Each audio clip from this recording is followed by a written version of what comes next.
नारायण नारायण। सहने की भी सीमा होती है प्रभु। ये तो मंदराचल पर्वत की कराहट है। भला इन्हें क्या पीड़ा है जो ये करा रहे हैं? ये तो वहां चलकर ही पूछना होगा। नारायण नारायण। ये कष्ट और नहीं सहा जाता।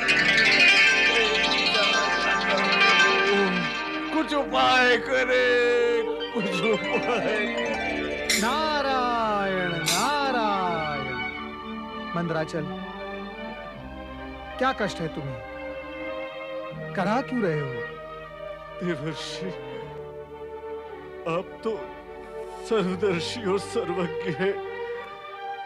क्या आप नहीं जानते कि सागर मंथन के कारण हुए इस दारुण कष्ट को मैं अब तक भोग रहा हूं? सागर मंथन के कारण? हाँ, देवता और दानवों ने मिलकर सागर मंथन किया था। हाँ, किया था। उस समय वासुकी नाग को रज्जू तथा मुझे मेरुदंड बनाया गया था। ये तो आप भली भांति जानते हैं। हाँ, जानता हूं मैं मंदराचल, मैं जानता हूं। किंतु उस घटना को घटे तो कई युग बीत चुके हैं। इस समय वो प्रसंग कैसे आया और उसका तुम्हारी कराहट से क्या संबंध है? संबंध है देवर्षि, संबंध है। ये देखिए, वासुकी नाग के घर्षण से मेरे शरीर की क्या दशा हो गई है देवर्षि। घर्षण से सारी त्वचा छिल गई है और विष मेरे शरीर में प्रवेश कर गया है। उस विष का दाह अब तक मेरे शरीर को पीड़ित कर रहा है। ऋतु परिवर्तन के साथ ये पीड़ा रहकर उभरने लगती है और तब ये कष्ट मुझसे सहा नहीं जाता देवर्षि। शरीर की पीड़ा कराह बनकर बाहर आने लगती है। शिव शिव शिव शिव शिव शिव शिव शिव। हृदय विदारक, हृदय विदारक। मेरा विचार था कि भगवान भोलेनाथ ने समुद्र मंथन से उत्पन्न विष पी लिया और नीलकंठ बन गए, तो जगत की समस्त विष बाधाएं दूर हो गई होंगी। किंतु तुम अब तक उस विष से पीड़ित हो, यह तो स्वप्न में भी कोई सोच नहीं सकता था। नारायण नारायण। परंतु आप तो प्रत्यक्ष देख रहे हैं। मैं तो इससे अपना सौभाग्य समझता हूँ कि आप स्वयं यहाँ आए और मेरी दुर्गति से परिचित हुए। अब कृपा करके इस पीड़ा से मुक्त होने का कोई उपाय बताएं। अब और ये पीड़ा मुझसे सही नहीं जाती। मंदराचल, जगत की भयंकर से भयंकरतम पीड़ा भगवान भोलेनाथ की आराधना से दूर हो जाती है। मुझे तो आश्चर्य इस बात का है कि तुम्हें यह सत्य कैसे ज्ञात नहीं, और तुमने भगवान भोलेनाथ की आराधना अब तक आरंभ क्यों नहीं की? शिव आराधना? हाँ मंदराचल, शिव आराधना। पर तुम करते भी कैसे? समय से पूर्व कोई कार्य सिद्ध नहीं होता, किंतु अब अनुकूल समय आ गया है। तुम इसी समय से ओम नमः शिवाय का जाप करते हुए शिव आराधना प्रारंभ करो। मुझे पूर्ण विश्वास है नीलकंठ तुम्हारा एक कष्ट अवश्य दूर करेंगे। इसीलिए मैंने कहा कि मेरा सौभाग्य आपको यहाँ तक ले आया है देवर्षि। मेरे कष्ट निवारण का उपाय बताकर आपने मुझ पर बहुत बड़ा उपकार किया है। मैं सदा सर्वदा आपका आभारी रहूंगा। मंदराचल, आभारी तो तब रहना जब इस भारी पीड़ा से मुक्त हो जाओ। इस समय तुम भगवान भोलेनाथ की आराधना तुरंत आरंभ करो। मेरी शुभकामनाएं तुम्हारे साथ है। भगवान भोलेनाथ की आराधना में तुम अवश्य ही सफलता प्राप्त करोगे। नारायण नारायण।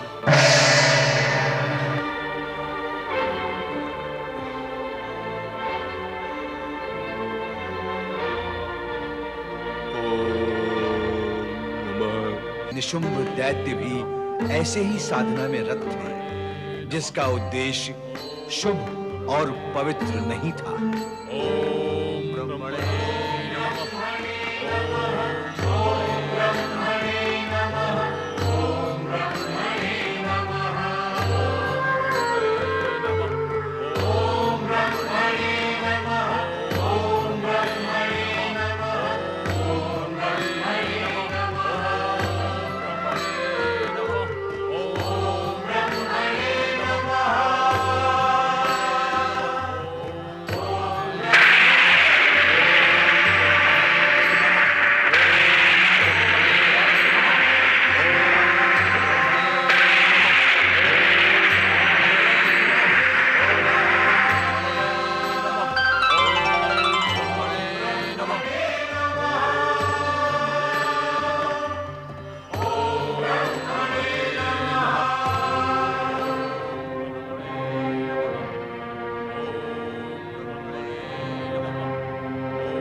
आप और आपके देवगण शुंभ निशुंभ को तपस्या करते हुए देखकर इतने भयभीत क्यों हो रहे हैं? देवर्षि, देवर्षि देख रहे हैं आप और समझ भी रहे होंगे ये बात। फिर भी प्रश्न कर रहे हैं आप। नारायण नारायण।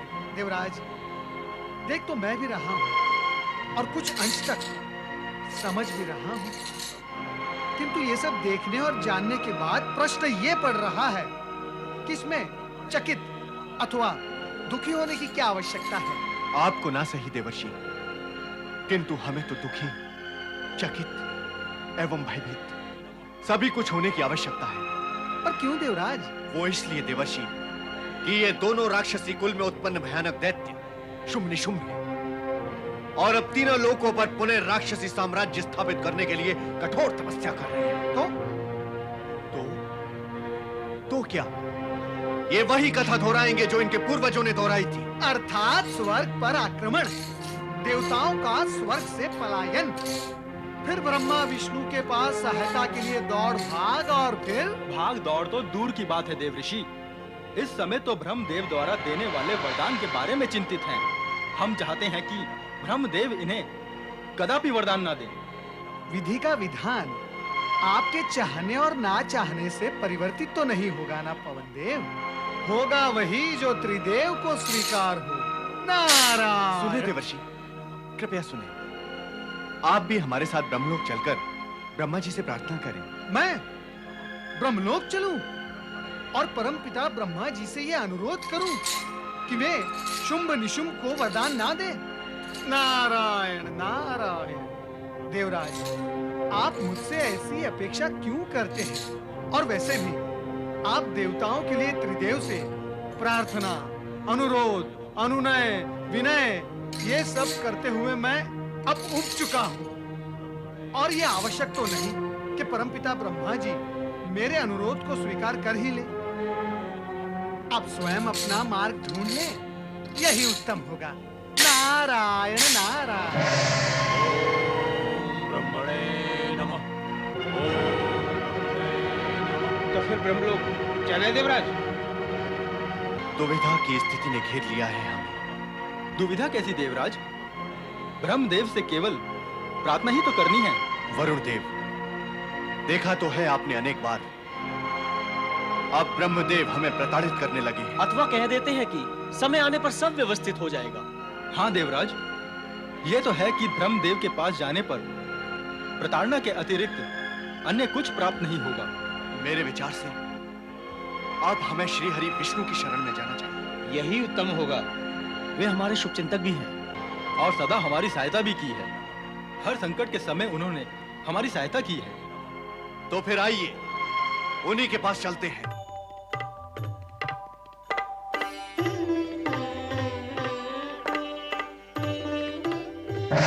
नारायण नारायण। श्री हरि, मैं यहाँ हूँ और नारायण नारायण भी मैंने ही बोला है। माता लक्ष्मी तो सदा आपके पास होती हैं, उन्हें आपका नाम लेकर आपको पुकारने की कोई आवश्यकता नहीं होती। नारद, ये सब तो हम जानते हैं, फिर हमें क्यों बता रहे हो? नारायण नारायण। वो इसलिए श्रीहरि कि मेरे नारायण नारायण पुकारने पर आपने मेरी ओर नहीं, माता लक्ष्मी की ओर देखा।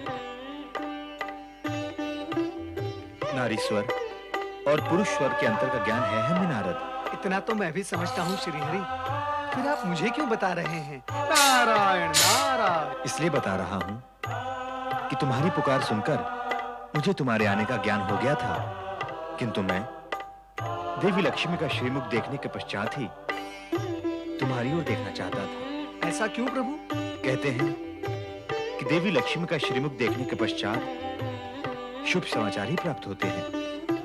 कहो, क्या समाचार लाए हो? आज मैं समाचार नहीं, प्रश्न लेकर आया हूँ। नारद, तुम जब भी आते हो प्रश्न और समस्या ही लेकर आते हो, कभी शुभ समाचार तो लाते नहीं। शुभ समाचार? नारायण नारायण। श्रीहरि, जहाँ पर माता लक्ष्मी का वास हो, जहाँ शुभ ही शुभ हो, वहाँ शुभ समाचार आते नहीं, वहाँ से जाते हैं। नारद, तुम तो विश्लेषण और विवेचना के चक्कर में पड़ गए। पूछो, क्या प्रश्न है तुम्हारा? प्रश्न एक तो है नहीं, अनेक है। सोचता हूँ किस विषय से प्रारंभ करूं। अब आप ही बताएं कि मैं पहले कौन सा विषय पूछूं। मंदराचल के विषय में, शुंभ निशुंभ के विषय में, अथवा भयभीत चिंतित देवताओं के विषय में? नारद, ये तीनों ही प्रश्न एक दूसरे से जुड़े हुए हैं। एक प्रश्न करोगे तो तीनों का उत्तर प्राप्त हो जाएगा, किंतु आज हम किसी भी प्रश्न का उत्तर नहीं देंगे और न ही कोई भविष्यवाणी करेंगे, केवल संकेत मात्र ही देंगे। ऐसा क्यों प्रभु? ऐसा इसलिए नारद कि भविष्यवाणी करने से भविष्य की घटनाओं के बाद या तो भयभीत हो जाते हैं या फिर निश्चिंत, और प्रभु को ये दोनों ही इष्ट नहीं है। इसलिए केवल संकेत से ही संतुष्ट हो जाओ। केवल संकेत से ही?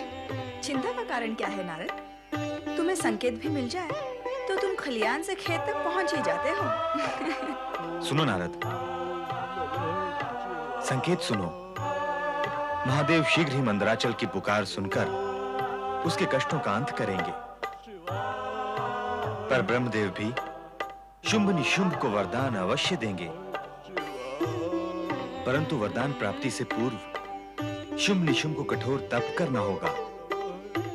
अब शेष विषय रह जाता है देवताओं के भय और कष्ट का अंत करना। तो सुनो नारद, जैसा ब्रह्मदेव का शुंभ निशुंभ को वरदान देना निश्चित है, तो ये भी निश्चित ही समझो कि पालनहार श्री हरि विष्णु की जय हो, माता महालक्ष्मी की जय हो।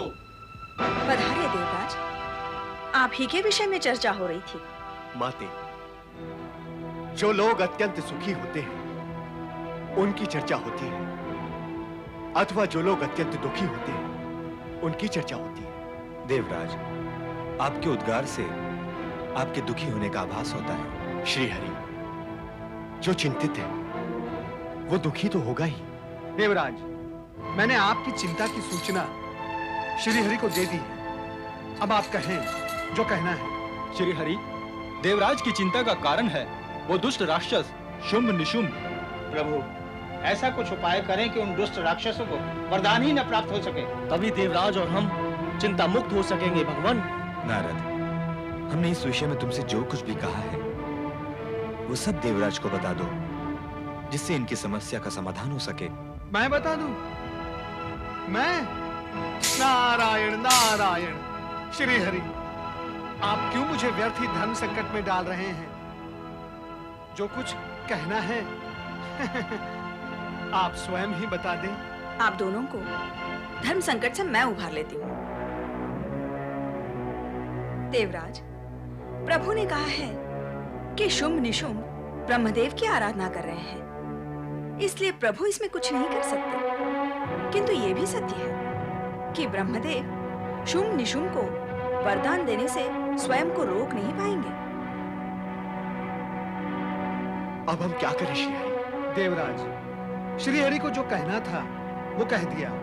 अब आप सभी अपनी दैवी शक्ति का उपयोग करके अपना मार्ग स्वयं खोजें और हां, यह अटूट सत्य ना भूलें कि भगवान भी उन्हीं की सहायता करते हैं जो अपने मनोबल के आधार पर स्वयं की सहायता करने के लिए तत्पर होते हैं।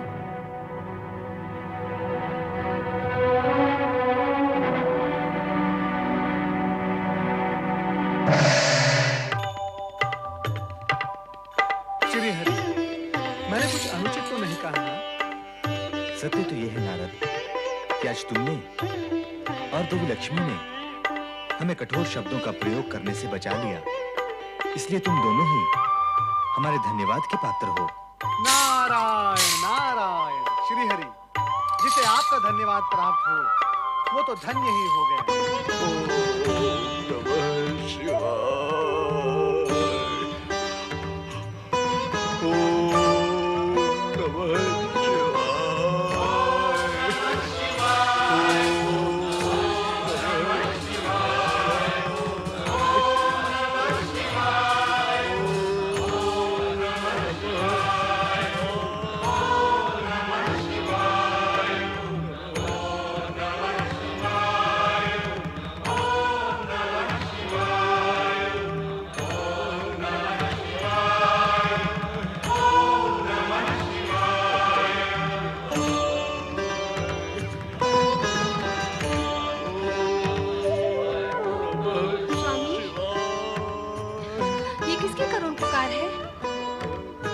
ये मंदराचल की पुकार है देवी। मंदराचल?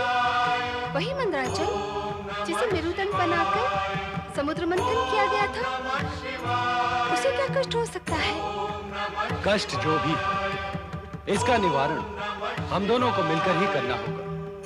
वह आपको पुकार रहा है स्वामी, मुझे नहीं। देवी, संपूर्ण जगत जानता है कि शिव और शक्ति अभिन्न है, इसलिए मंदराचल का कष्ट मिटाने में तुम्हें भी हमारी सहायता करनी होगी।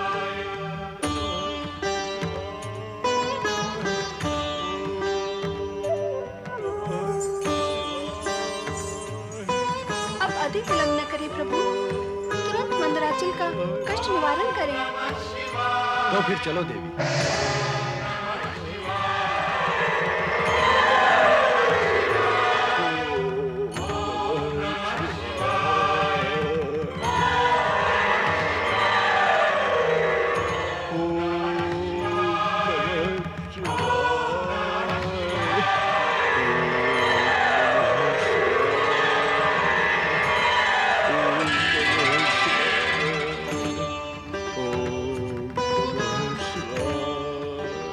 मंदराचल,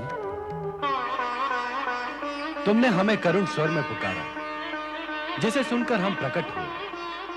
अपनी व्यथा कहो। प्रभु,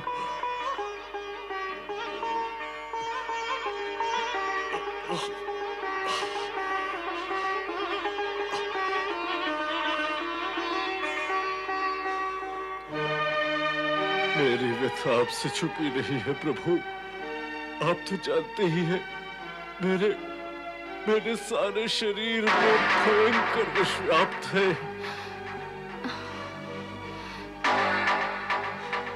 विष का ये प्रभाव दूर करने के लिए आप मेरे मस्तक पर विराजे प्रभु।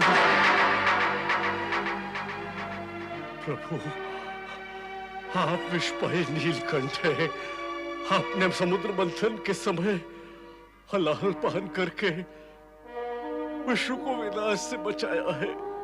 विष्ठर नाग आपके भूषण है। मुझे इस मर्मांतक कष्ट से मुक्ति दिलाने वाला भला आपके अतिरिक्त और कौन हो सकता है? किंतु समुद्र मंथन के पश्चात युगों तक विष दाह को सहते हुए आप अब तक मौन क्यों रहे? सहन शक्ति के अपने दुर्भाग्यपूर्ण गुण के कारण। अर्थात? मैं माता पृथ्वी से उत्पन्न भूधर हूँ माता। पीड़ा चुपचाप सहना तो मेरी माता पृथ्वी का जगत विदित गुण है। मैंने भी अपनी माता का अनुसरण करते हुए चुपचाप इस तीव्र पीड़ा को सहा। नाथ, अब पीड़ित मंदराचल की व्यथा हरने में एक पल का भी विलंब ना करें। मेरा विचार है हम दोनों कैलाश को त्याग कर यही मंदराचल शिखर को अपना निवास स्थान बनाते हैं। भली भांत सोच लो देवी, किसी भी कार्य को करने में अति शीघ्रता शुभदायक नहीं होती। ये आप क्या कह रहे हैं भगवान? आप तो आशुतोष से भक्त का कष्ट मिटाने में आप तो एक पल का भी विलंब नहीं करते। फिर मेरी बारी में इतना विलंब क्यों हो रहा है प्रभु? मेरी इस दाग को अंत करे महादेव। मुझे इस मर्मांतक पीड़ा से मुक्त करे महादेव। हे आशुतोष, अपना नाम सार्थक करे। तुम सत्य कह रहे हो मंदराचल, हमें अपना आशुतोष नाम सार्थक करना ही होगा। चलो देवी, अब कैलाश को त्याग कर मंदराचल पर निवास करने का शुभ मुहूर्त आ गया है। इस प्रकार हम उमा महेश्वर की प्रतीक्षा में कब तक मौन साधे खड़े रहेंगे? मैं करूं तो क्या करूं? तुरंत पता लगाओ वे दोनों अदृश्य होकर कहाँ गए हैं। अचानक अदृश्य होना तो भोलेनाथ का स्वभाव है। शिव जी का स्वभाव है, पर देवी पार्वती का तो नहीं। हाँ, इस बार तो माता पार्वती बिना बताए हमको अकेला छोड़कर चले गई है। अब इतने बड़े जगत में हम उन्हें ढूंढे तो कहाँ ढूंढे? अब तो समस्या ये हो गई है कि भगवान शिव और पार्वती के अदृश्य हो जाने से नंदी भैया का दायित्व और बढ़ गया है। ये अब कैलाश छोड़कर जा भी नहीं सकते।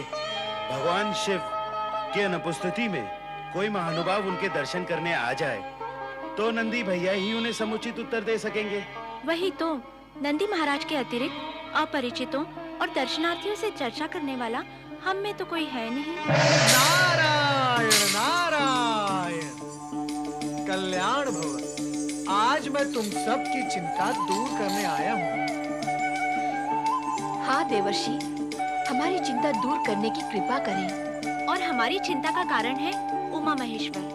देव ऋषि, कृपया करके आप ये बताएं कि भगवान भोलेनाथ और माता पार्वती कहाँ गए?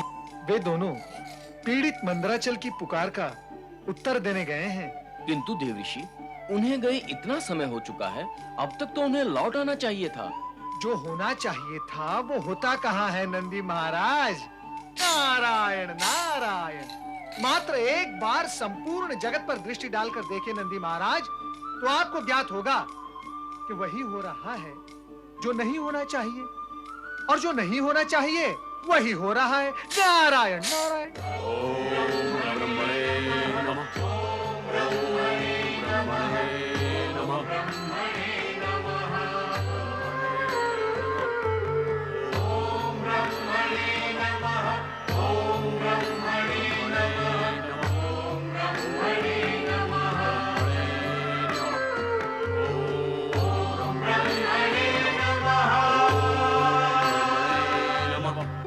सोच विचार हम कब तक करेंगे देवराज? हाँ देवराज, अब सोच विचार का नहीं, कुछ कर डालने का समय है। हाँ देवराज, हमें कुछ करना ही पड़ेगा। भगवान विष्णु ने अपना मार्ग स्वयं खोजने का संकेत दिया है। क्यों? क्या देवऋषि नारद ने अपनी दैवी शक्ति की दुहाई नहीं दी है? हाँ देवराज, हमें अपनी शक्तियों का उपयोग करना ही होगा। हम अपनी शक्तियों का उपयोग इन दुष्टों पर कर सकते हैं, किंतु पासा पलट गया तो क्या होगा? क्या होगा देवराज? कुछ नहीं होगा। जब तक इन दोनों को ब्रह्मदेव का वरदान नहीं मिल जाता, तब तक ये हमारा कुछ भी अहित नहीं कर सकते। और वरदान इन्हें अब तक मिला नहीं है। मिलना भी नहीं चाहिए। अब यदि अवसर हाथ से निकल गया तो हम कुछ नहीं कर पाएंगे। इसलिए आपसे निवेदन है देवराज कि आप हम तीनों को इन राक्षसों पर प्रहार करने की आज्ञा दें। हम तीनों जल, पवन और अग्नि द्वारा इनकी तपस्या भंग कर देंगे, और इतने पर भी ये अपना हट नहीं त्यागें तो अंत में इन पर वज्र प्रहार करें। आप ठीक कह रहे हैं। आप तीनों शुंभ निशुंभ पर प्रहार करें।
ऐसे साधारण कार्य के लिए निष्ठावान और समर्पित तपस्वियों पर वज्र प्रहार करने से अपना पुण्य क्षीण होता है, अपने शीश पर पाप का भार बढ़ता है। ओम ब्रह्मणे नमः। ऐसे अनीतिपूर्ण कार्य करने से आपके वज्र की शक्ति कुंठित हो जाएगी, ऊपर से तपस्वियों के वध का पाप लगेगा और त्रिदेव के कोप का भाजन भी बनना होगा।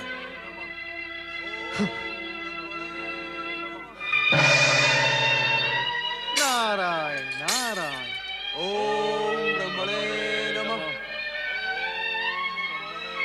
शुंभ निशुंभ की तपस्या भंग करने का प्रयास करके देवराज ने अकारण इन दोनों असुरों के साथ शत्रुता कर ली। अब ये दोनों असुर अपनी आसुरी वृत्ति के कारण देवताओं से और इस इंद्र से प्रतिशोध लिए बिना चैन से नहीं बैठेंगे। नारायण नारायण। हे नीलकंठ महादेव, हे त्रिलोकीनाथ, इस असहनीय पीड़ा से मुझे मुक्त करे भगवान, मुझे मुक्त करे। स्वामी,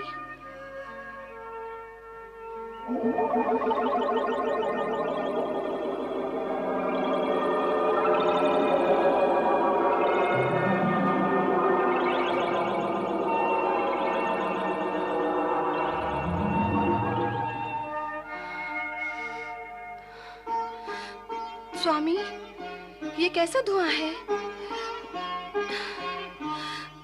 इसके प्रभाव से प्राणवायु कम होने लगी है।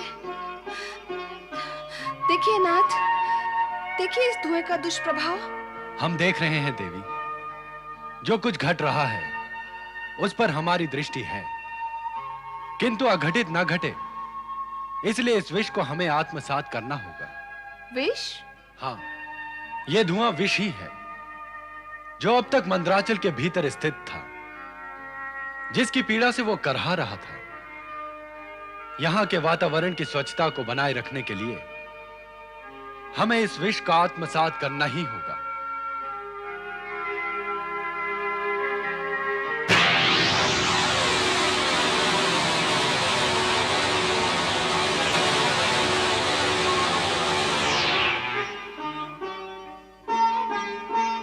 मंदराचल, अब तुम विष मुक्त होकर पीड़ा मुक्त भी हो गए हो। तुम्हारे तन को शांति व शीतलता प्राप्त हो गई है। नीलकंठेश्वर महादेव की जय हो, देवी मां पार्वती की जय हो, हिमालय सुता मां पार्वती की जय हो। हे महेश्वर, आप धन्य हैं।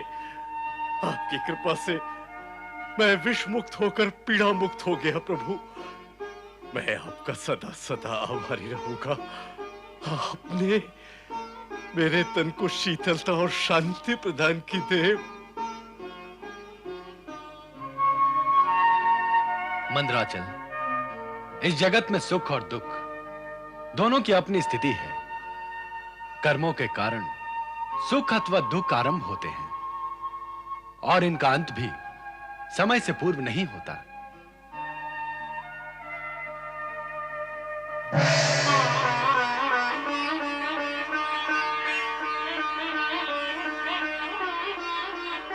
स्वामी, आप इस प्रकार एकटक मुझे क्या देख रहे हैं? तुम्हारे रूप में जो परिवर्तन हुआ है उसे देख रहा हूं पार्वती। मेरे रूप में परिवर्तन? अर्थात? पहले तुम गौरी थी, तुम्हारा वर्ण गौरा था, और अब? तुम्हारे इस परिवर्तित रूप से हमारी दृष्टि हट ही नहीं रही है देवी। अब तुम श्याम वर्णी हो गई हो। मैं श्याम वर्णी? अर्थात मैं काली हो गई? नहीं, नहीं, ये असंभव है। मैं काली नहीं हो सकती। आप मेरे साथ विनोद कर रहे हैं। ऐसा विनोद हम तुम्हारे साथ कैसे कर सकते हैं?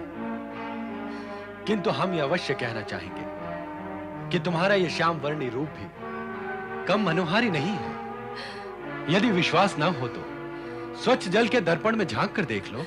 नहीं, नहीं, नहीं।